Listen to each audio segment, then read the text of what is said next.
곽수종이 꿈꾸는 정의롭고 원칙이 살아있는 대한민국. 청취자 여러분과 함께 만들어가겠습니다.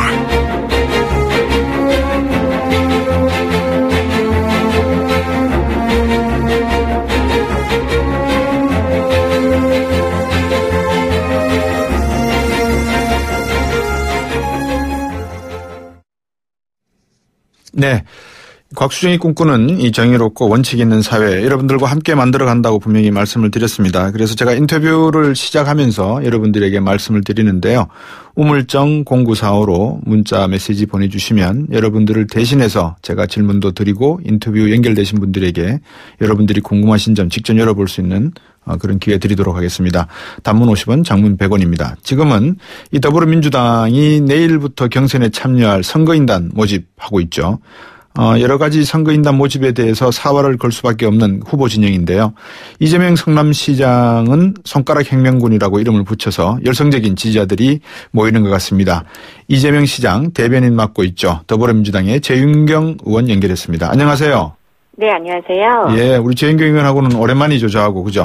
네, 너무 오랜만이시네요. 먼저 축하드립니다. 의원에 당선되신 것을. 제가 인사도 못 드렸습니다. 예. 네. 감사합니다.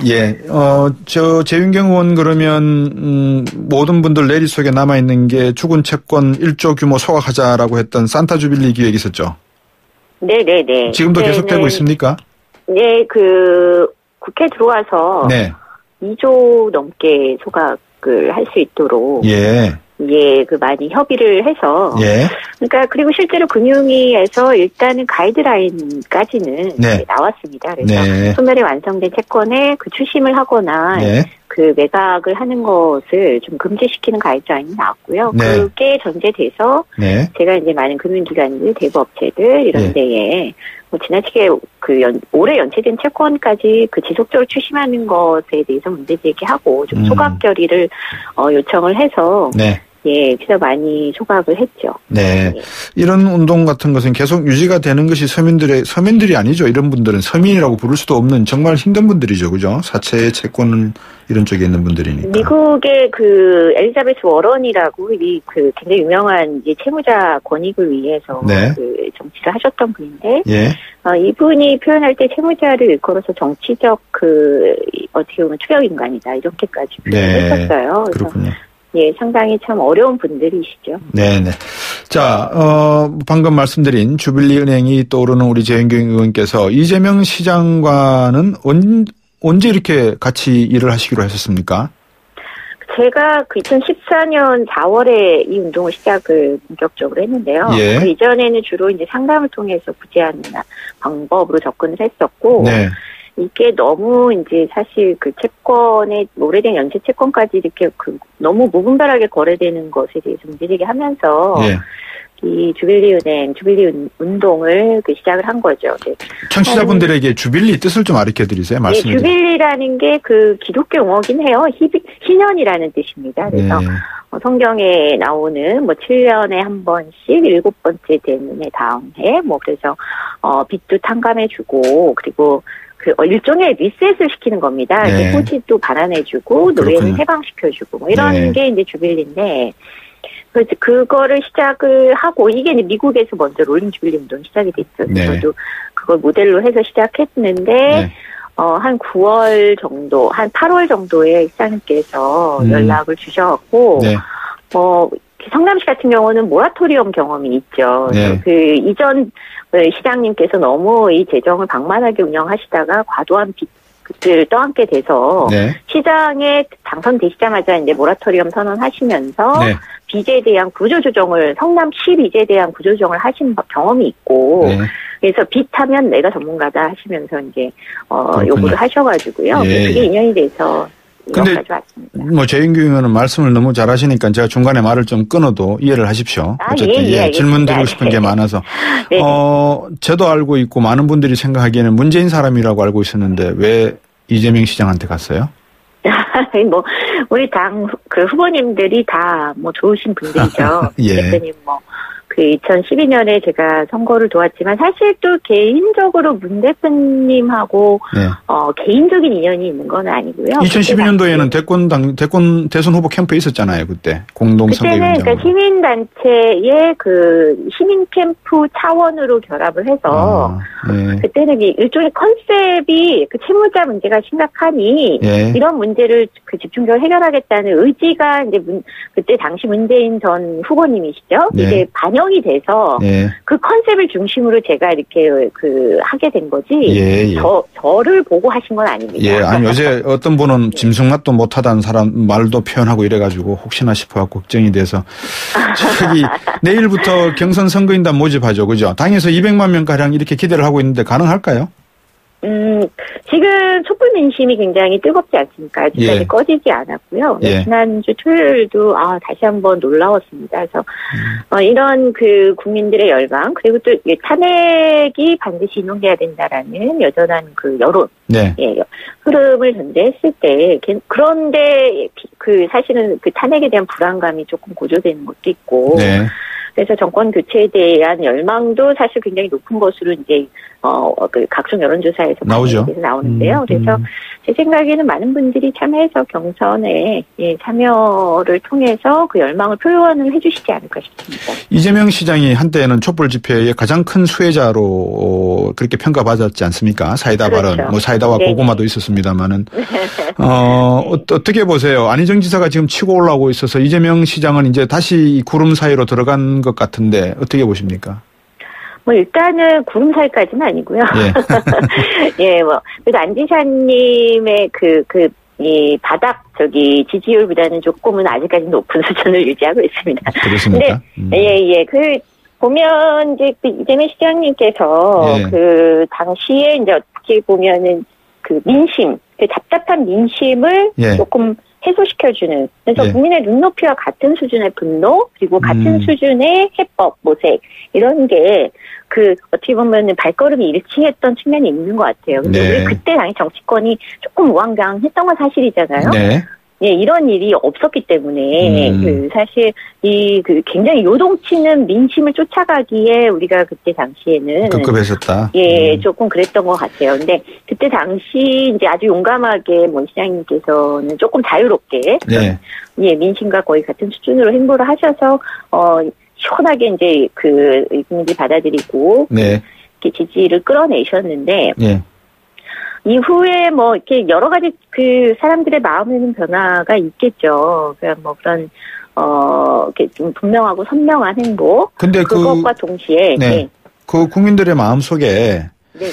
지금 충남 도지사 하는 분도 계시고 국회의원 네네. 재선 이상 하시는 분들이 대권을 노릴 분들이 많으신데 네네. 성남시장 하시는 분에게 국가 경영을 맡길 만큼 그렇게 신뢰가 가느냐 이런 이야기도 있단 말입니다. 네네네.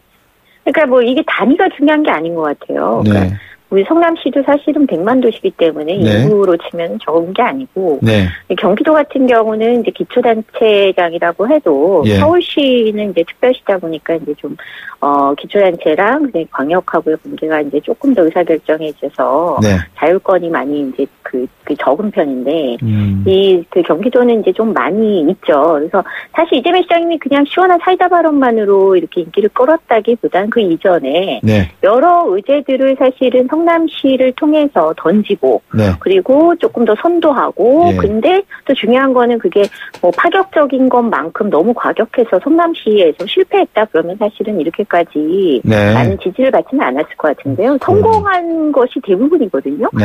그래서 공약이익률이 96%라고 하는 게 그냥 숫자의 문제가 아니고 실제 내용도 굉장히 충실했고 일부 경제학자분들은 특히 청년배당을 지역화폐로 결합시켜서 했던 정책 네. 이거에 대해서 굉장히 놀랍다. 이렇게까지 표현을 해주시기도 했거든요. 청년 수당 문제는 전문적인 이야기를 좀 해야 될 부분이 있는 것 같아서 왜냐 그러면 네네. 성남시장에 국한되는 것과 전국적으로 확대시키는 것은 분명히 규모의 경제에도 차이가 있고 예산 문제에도 차이가 오히려 있으니까. 규모의 경제가 확대될수록 예. 쉽다고 말씀하신 분도 계시죠. 실현 가능성이 더 높아질 수 있습니다. 네네. 예. 그 여러 가지 정책들을 가지고 이제 이재명 성남시장이 결국은 떠오르는 또 다른 태양이라 그럴까요? 달이라 그럴까요? 안희정 지사하고 또 어떤 경쟁도 하면서 협력도 해야 될 것 같은데. 네네. 안희정 지사에 대해서 대연정 제안한 적 있습니까?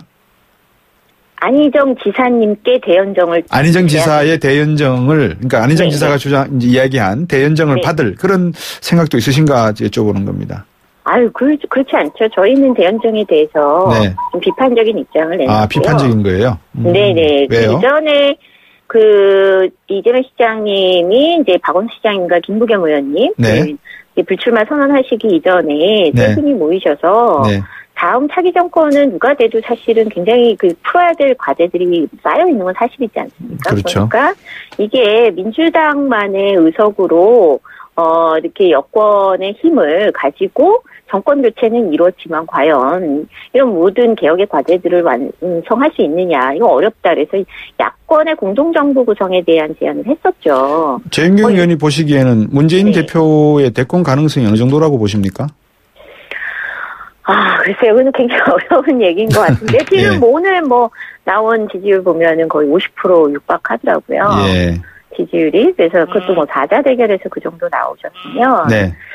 상당히 높은 수준이지 않느냐라고 많이 판단을 하는데, 일단 그 전에 중요한 거는 당내 경선에서 네. 문 대표님이 될 것이냐, 아니면 이재명 시장님이 갑자기 이변을 또 한번 연출을 할 것이냐, 네. 안희정 지사님이 또 다른 형태의 이변을 연출할 것이냐, 그거는 이제 사실상도 이제 경선 과정이 지나봐야 알 수 있지 않느냐. 근데 지금 현재 발표되는 지지율에 따르면은 이제 문 대표님이 압도적인 어떤 대세를 형성하고 있는 것만은 사실이죠. 네. 문재인 대표 향해가지고 한번 대선 후보로서 정정당당히 토론하자 이런 말씀도 하셨는데 이재명식 뉴딜 정책의 핵심이 있다면 뭐라고 이해를 하면 됩니까? 핵심은 그겁니다. 일전에도 많이 이렇게 얘기가 되는데, 소득주도 경제성장, 김종인 또 의원님께서 말씀하신 포용적 경제성장, 예. 이런 맥락하고 다 맞닿아 있다고 보시면 좋을 것 같고요. 예. 근데 이제 조금, 우리 당이 그동안 많이 했던 얘기이기도 한데, 예. 노동의 권리 강화, 그래서 노동소득 분배율을 좀 높여야 된다, 이런 얘기들도 강조를 하고 있고요. 그것을 네. 위해서 재벌 체제, 지금의 이제 재벌, 무능한 재벌 3세까지 지금 편법으로 네. 지배구도를 승계하겠다고, 이 국민연금까지 이게 손해를 끼치는 이런 말도 안 되는 일이 벌어지고, 이게 다 정경유착으로 그렇죠. 연결이 돼서 최순실이 나오고, 이런 것들에 대한 재벌체제 해체, 이것이 어쨌든 가장 중요한 네. 우선순위이지 않느냐, 이런 얘기를 하고 있고요. 그 결과물로 네. 공정한 경제, 공정한 경제가 바로 모든 사람들이 잘 살고, 그래서 경제가 순환하는 과정에서 네. 위에서 떨어지는 낙수 효과가 아니라 아래서부터 넘쳐나는 분수 효과죠. 네. 이런 경제가 바로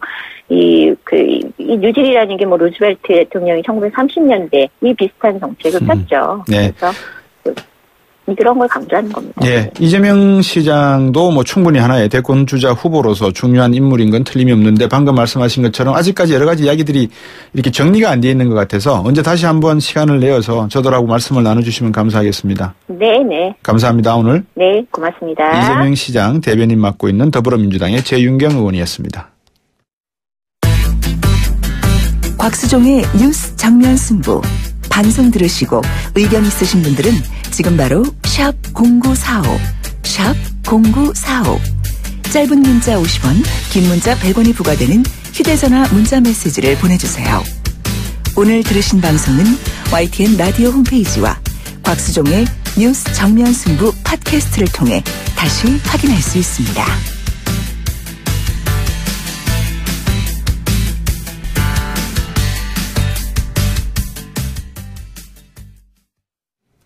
네, 북한이 중거리 탄도미사일 북극성 2형을 발사를 했죠. 이게 애매한 내용이 있습니다. 제가 나중에 우리 유영원 군사전문가 기자에게 여쭤보겠습니다만, 청취자 여러분들도 가만히 한번 귀 기울여서 들어보시면 북한의 미사일 전략이 얼만큼 고도의 전략적이고 전술적인지 이해하실 수 있습니다. 만만치 않습니다. 제가 보기엔.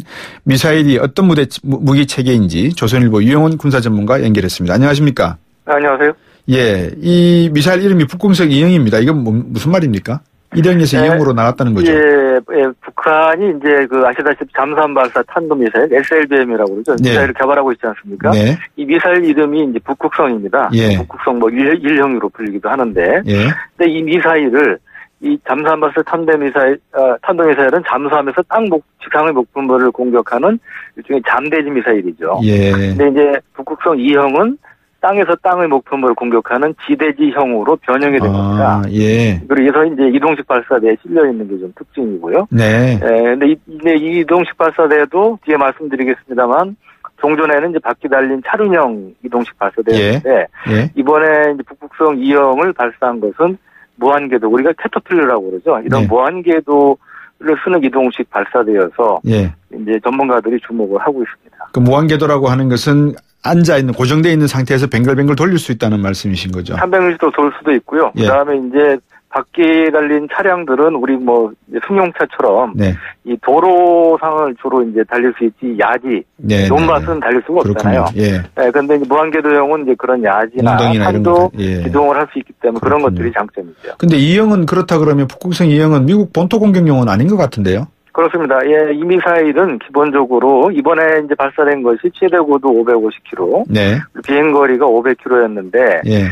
이제 90도 가까운 고각으로 이제 발사가 됐고요. 예. 정상적인 비행 궤도를 적용한다면 2,000km 이상, 국정원에서는 2,000km 정도로 추정을 했고, 네. 국방부에서는 2,500km 정도로 추정을 했는데, 예. 2,500km라고 본다면 일본은 이제 전역을 사정권에 둘 수 있겠죠. 예. 오키나와를 포함해서. 하지만 괌의 경우 한 3,500km 정도 떨어져 있는데 예. 괌까지는 타격할 수 없고요. 예. 더구나 미 본토는 타격할 능력은 없는 겁니다. 자, 바로 이제 그 대목인 것 같습니다. 제가 이제 유영원 전문가께 여쭤봐야 될 게, 그러면 북한이 이번에 미사일을 쏜 것은 어떤 의미를, 그러니까 미국은 향하지 않고 일본까지 향하고 괌도 향하지 않은 그 사거리가 떨어지는 이 네. 미사일을 실험 발사했다는 것을 무엇을 의미합니까? 미국에게 우리도 있으니까 좀 알아봐줘, 이런 뜻을 말하는 겁니까? 어떤 의미입니까? 이건 이제 정치적인 면하고 군사기술적인 면을 이제 복합적으로 좀 봐야 될 것 같은데요. 네. 우선 이제 군사기술적인 측면에서 북한의 이제 대륙간 탄도미사일은 KN-08, 14 두 가지 종류가 있습니다. 네. 이 미사일은 이제 최대 사거리가 9,000에서 12,000km 정도 해서 예. 이 서부 지역 본토까지 돌아갈 수 있는데 네. 문제는 이 미사일에서 중요한 게 엔진 아니겠습니까? 네. 엔진이 제대로 작동이 안 하면 날아갈 수가 없죠. 그렇죠.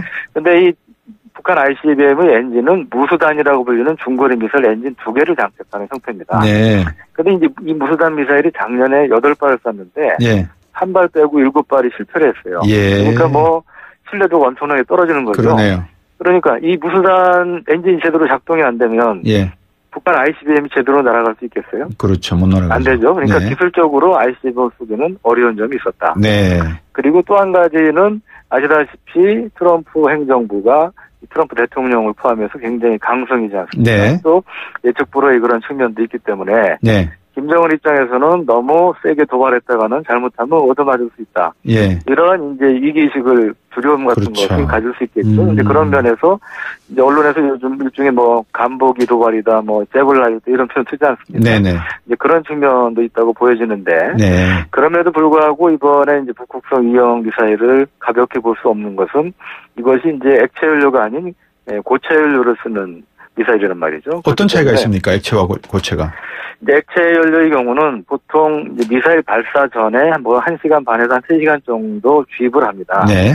그러면 이제 멈춰 있는 거 아니겠습니까? 그렇죠. 그 시간 동안에 미국 정찰위성이라든지 이런 함유 정보 자산이 사전에 탐지할 가능성이 있죠. 물론 이거 쉽지는 않습니다만 가능성이 있는데 고체 로켓의 경우는, 고체 엔진의 경우는 미사일 처음 만들 때 그 연료가 다 주입이 된 상태이기 때문에 언제든지 바로 쏠 수가 있어요. 그러니까 사전에 탐지하는 것이 거의 불가능하다는 것이 우리한테는 큰 위협이 되는 겁니다. 아, 그렇군요. 그러니까 킬체인 방어가 무력화될 수 있다는 점에서 우리 군에게는 상당히 위협적이다 이 말씀이군요. 그렇습니다. 그 킬체인 방어가 어떤 것인지 좀 청취자분들에게 설명해 주시겠습니까? 네, 킬체인은 이제 북한 핵미사일 위협에 대해서 우리 뭐 창과 방패를 나눠본다면 킬체인은 이제 일종의 창에 해당되는 겁니다. 그래서 북한의 미사일, 특히 이동식 발사대에 실려 있는 미사일이 발사되기 한 30분 전쯤에 미리 파악을 해서 사전에 요즘 뭐 선제 타격 얘기 많이 들어보셨죠? 선제 타격을 통해서 네. 무력화하겠다는 게 기본 개념인데 네. 여기서 중요한 것은 북한 미사일 이동식 발사대가 어디에 있는지 알아야 때릴 거 아닙니까? 그렇죠. 그래서 이제 정보 감시가 중요한 건데 정찰 위성으로 하겠죠, 뭐. 앞서 말씀드렸다시피 이 고체 로켓의 경우, 고체 엔진의 경우는 그 사전에 탐지가 어렵다. 네. 그러니까 킬체인이 원천적으로 흔들릴 수 있는 취약해지는 부분이 있는 거고요. 그렇죠. 또 하나는 앞서 말씀드린 무한궤도용 이동식 발사대가 예. 바퀴에 달린 이 차륜형 이동식 발사대에 비해서 이 기동 공간이 굉장히 큽니다. 뭐 예. 야지나 예. 뭐 얕은 산 이런 데 달 수 있기 때문에 예. 한미의 정찰 자산이 감시해야 될 범위가 과거보다 굉장히 넓어졌어요. 그렇군요. 그래서 바꿔 얘기하면 탐지할 가능성이 낮아지고 굉장히 어려워졌다. 그래서 킬체인이 사실은 근본적으로 흔들릴 가능성, 위험에 처해 있다고 볼 수 있습니다. 예. 액체 연료 같으면은 엔진에다가 액체를 연료하는 시간이 필요하기 때문에 그런 움직임들이 사전에 정찰 위성이나 여러 가지로 파악이 될 수 있는데 고체 연료 같은 거는 이미 들어가 있기 때문에 이건 언제든지 뭐 바로 발사할 수 있는 거라서 네. 이 탐지하는데 그만큼 우리는 어려울 수밖에 없다. 이제 그런 면에서 킬링체인이 붕괴될 가능성이 있다 이런 말씀이신 것 같은데 네. 미사일이라든지 스텔스 폭격기 이런 걸로 우리가 대응할 수 있는 정밀 타격할 수 있는 방법도 있지 않겠습니까? 그런데 예. 앞서 말씀드렸지만 그게 어디에 있는지를 때리죠. 우리가 미사일이 아무리 많아도 예를 들어 그렇죠. 미사일 1000발을 쏜들 예. 북한 전역을 다 무력화할 수 있는 거 아니죠. 그렇죠. 그래서 이제 어디 있는지 파악하는 게 가장 중요합니다. 네. 그 어디에 있는 거를 어떻게 파악할 수 있을까요? 지금 뭐 기술이 있지 않겠습니까? 그래서 예. 이제 그 지금 기존의 수단이 이제 미국 정찰 이상기라든지 예. 우리나 미국은 뭐 유투 정찰기, 예. 이제 금강 정찰기 등 이런 자산들이 있는데 네. 이런 것들이 이제 24시간 항상 북한을 감시할 수 있는 게 아닙니다. 그렇죠. 예, 그렇기 때문에 이제 근본적인 어려움, 한계들이 있는 것이죠. 하지만 네. 그렇다고 우리가 포기할 수는 없지 않겠습니까? 예, 그래서 예.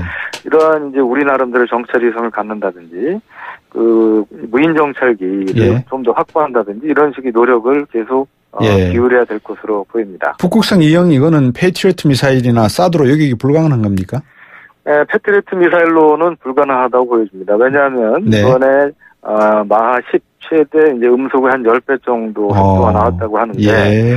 패트리어트 2, 3 미사일은 기본적으로 마하 4, 예. 5 정도 떨어지는 미사일을 요격하게끔 설계가 돼 있어요. 네. 그래서 이 패트리어트는 어렵지만 사드의 경우는 최대 마하 14에서 15, 음속의 네. 14배에서 15배 정도 되는 미사일을 요격할 수 있는 것으로 네. 설계가 돼 있기 때문에 예. 사드로는 요격이 가능하다고 군 당국은 밝히고 있습니다. 예. 그럼 말씀하신 대로 이제 선제 타격이 안 되면 트럼프 행정부에서도 이야기 나오는 게 미리 선제적으로 타격해야 되는 거 아닌가, 예방 타격하자 이런 이야기가 있는데 네. 뭐 국민들이 걱정하실 수 있는 게 원자로 폭격하면 피해 범위 걱정도 있고요. 네. 어떻게 보십니까? 예방 타격을 해야 될까요? 어떻게 보십니까? 이제 군사적인 면에서는 예방 타격 필요성이 있다고 볼 수 있는데 네. 이제 이 현실적인 면을 고려해야 되죠. 우선 예방 타격을 했을 때 이 북한의 우리가 목표는 그러면 북한의 핵 미사일 능력, 특히 핵 능력을 무력화하는 게 목표 아니겠습니까? 네네. 근데 그걸 무력화하는데 현실적으로 어렵습니다. 왜냐하면 영변에 다른 비밀 지하 핵시설도 있는데 네. 이게 어디 있는지 모르고 있어요. 그래서 그런 것들이 우리가 폭격을 해도 영변 폭격을 해도 살아남을 수 가능성이 있기 때문에 한계가 예. 있다. 예. 두 번째로는 뭐 상식적으로 다 예상할 수 있는 일이지만 북한이 가만히 있겠습니까? 예. 뭐 하다못해 장사정포를 쓰든 미사일을 쓰든 그 최악의 경우 그렇겠죠. 전면전으로 보복을 할 수 있는데 네. 그럴 경우 상당한 물적 피해가 예상이 되죠. 그래서 예. 그런 점에서 우리는 물론이고 이 트럼프 행정부도 상당히 깊은 고민을 할 수밖에 없을 것이다. 그렇게 예상이 됩니다. 간단하게 우리 군이 대응할 수 있는 거를 말씀해 주신다면 어떤 게 있을까요? 말씀 듣고 보니까 별로 뾰족한 수가 없을 것 같은데. 그러니까 현실적으로 우리가 뭐 핵에는 뭐 핵으로 대응하는 수밖에 없고 핵무장 얘기도 나오지만 그것도 예. 현실적으로 한계가 있는 것이고요. 그렇네요. 그래서 우리가 이제 비핵 수단으로 대응을 해야 되는데 네. 결국 아까 말씀드린 창과 방패를 적절히 조화시키는 수밖에 없다. 여기에는 아까 말씀드린 그런 이제 정찰 장비라든지 네, 스텔스기라든지 각종 미사일, 네. 그다음에 스텔스기 뭐 이런 것도 포함이 되고 그 외에 레이저 무기라든지 예. 이런 북한에 대해서 우리가 기술적 우위를 갖고 있는 이런 첨단 기술을 활용한 무기들을 보강할 필요가 있겠습니다. 네, 오늘 말씀 잘 들었습니다. 고맙습니다. 네. 지금까지 조선일보 유영원 군사전문기자였습니다.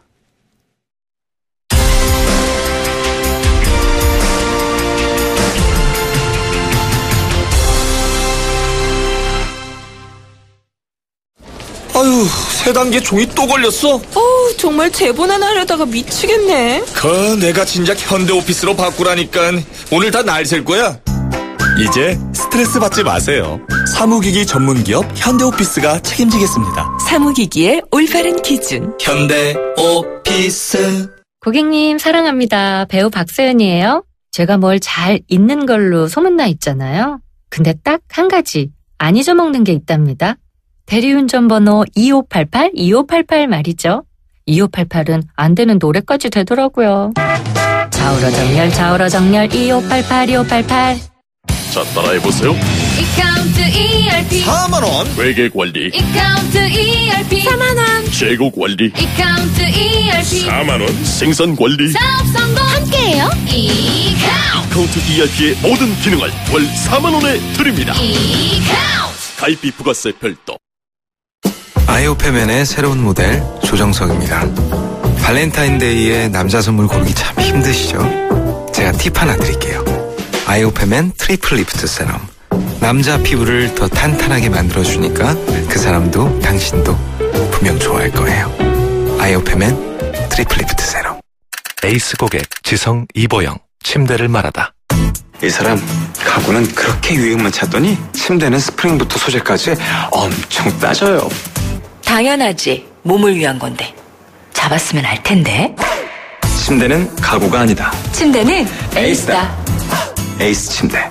아버지, 화물차 운전하면서 기름값 걱정이셨죠? 화물복지 삼성카드로 바꾸면 기름값 할인된대요. S51 GS 칼텍스 리터당 40원에서 최대 100원 혜택. 화물복지 삼성카드. 아버지, 힘내세요. 연회비 없음. 연체이자율 연 21에서 27.9%. 신용카드 남용은 가계경제에 위협이 됩니다. 혜택은 전월 실적에 따라 차등. 카드 신청 전 자세한 이용 조건은 상품 설명서 약관 참조.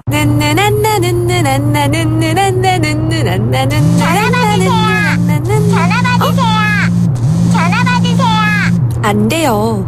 손예진은 운전 중이에요. 타이카와 함께 눈누난나 현대해상. 가입 시 유의사항을 확인하세요. 홍은희 씨, 잇몸 관리 어떻게 하세요? 잇몸 관리요? 양치 잘하고 치과도 다니고 그리고 하나 더 인사돌 플러스. 염증에도 좋고 들뜬 느낌도 꽉 잡아주니까요. 잇몸 건강에 인사돌 플러스. 써본 후의 차이요? 직접 느껴보세요. 동국제약. YTN 7시 뉴스 듣고 3부로 돌아오겠습니다.